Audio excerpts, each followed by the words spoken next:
100 years is really nothing to slow down in the grand scheme of things. I mean, you're talking about 1 or 2 years to AGI, 9 months or more to superintelligence, and then from there, there's no history on this planet of a less intelligent being ever either surviving or having any type of reality that they used to have. So there's a good argument to say this is really important to stay aware of. But I agree. But as humans, we've always been in the driver's seat. I mean, again, even as an ego challenging, destroying moment, and I try to destroy my ego whenever I get the chance. It's always good for perspective. But, to come to humans and say, by the way, there's a new sheriff in town. You're going to be second-class citizens from now on. Your life is going to change. It's called the singularity. It's coming up. I mean, nobody can conceive of this. It would, you've talked about that movie, Don't Look Up, right? Where it's like, I don't even think a human subconscious would allow it to see a reality that is so fearful and so, like I said, ego destroying. It probably will do everything to not see it. Do you think that's what's happening right now to a certain extent? That's a very good point. There's probably a lot of wishful thinking. We are very good at not seeing things that are painful to see. Yeah. It's easier to do the ostrich thing and stick our head in the sand. I think another reason why we're missing it also is just because, we've been in here for a long time and it's never happened before. Yeah. So it's so easy to assume it's always going to be this way. But we have to ask ourselves, you're completely correct. We have been the sheriff in town for a couple 100,000 years at least. Why is that? Is it because we have sharper claws and bigger biceps than all other animals? No, it's because we're the smartest ones, right? And we know that.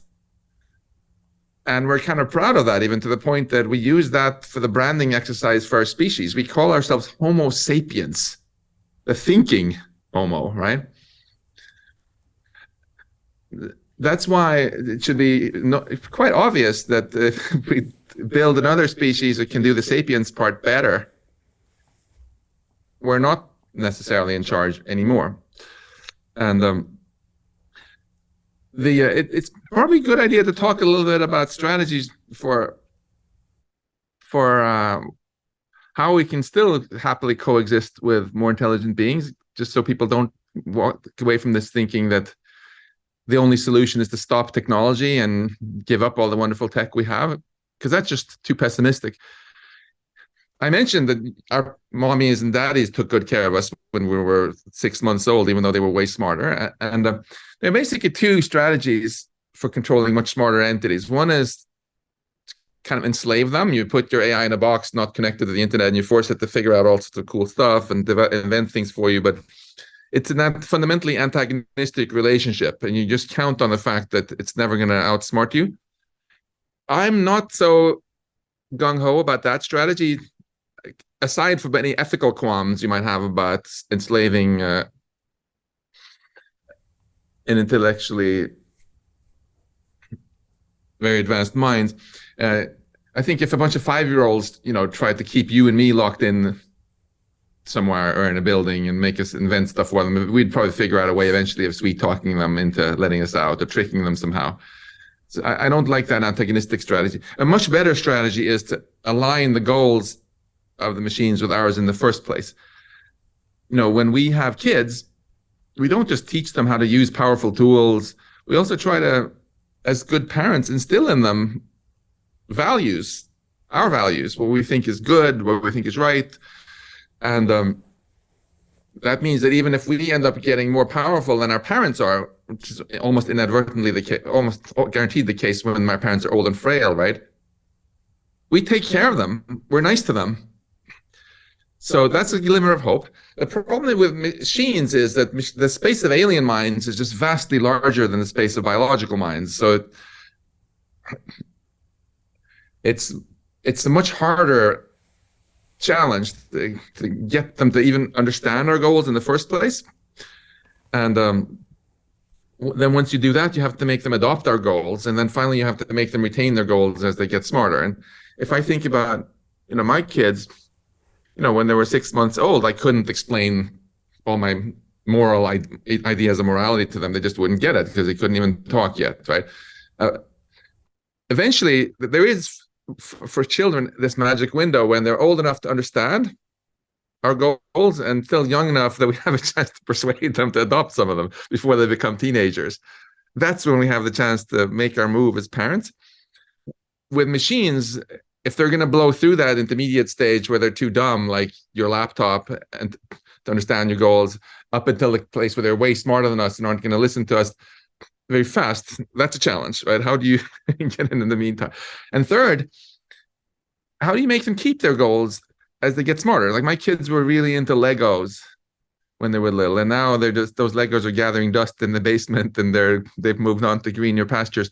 We don't want to become the Legos that they thought were nifty and fun to take care of, and eventually decided were just boring like cockroaches. How can we make sure that they retain their goals? These are all problems that are actually rich and fascinating from a technical perspective, and we have some very talented people around the world now who have started to work on them. But there's still much fewer people working on technical AI safety research than there are working on, perfume research, for example. And that's just very messed up for us as a species. And I and many others have tried hard to help sort of grow this field. There's a lot of opportunity to do it dramatically, but that again takes a little bit of time to do. And you might also wonder, how could you possibly ever trust a machine that's way smarter than us about anything? Do you want to hear another little optimistic thought? Yes. So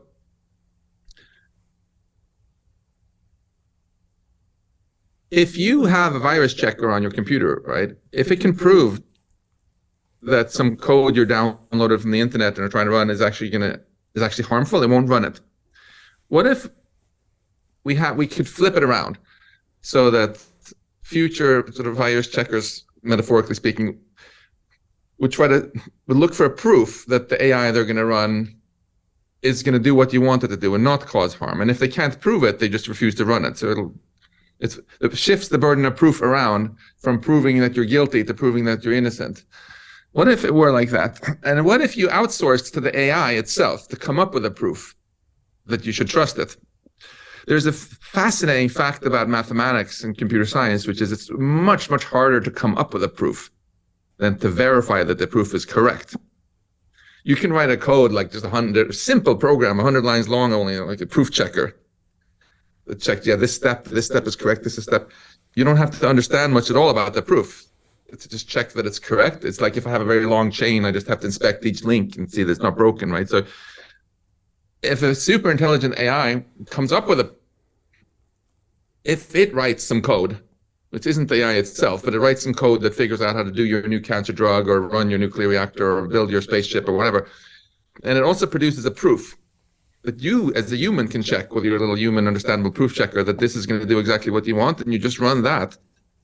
That's actually a fantastic situation to be in. Then you never have to run the AI, the most big black box AI that you don't understand in an uncontrolled circumstance. But you'll have all this amazingly powerful AI that it's created that you can actually prove that you can trust. The kicker here is that no matter how smart you are as an AI, right, you can never do the impossible. So if there is actually a mathematical proof that this thing is not going to cause harm, then you actually can trust it, right? No matter how smart it is.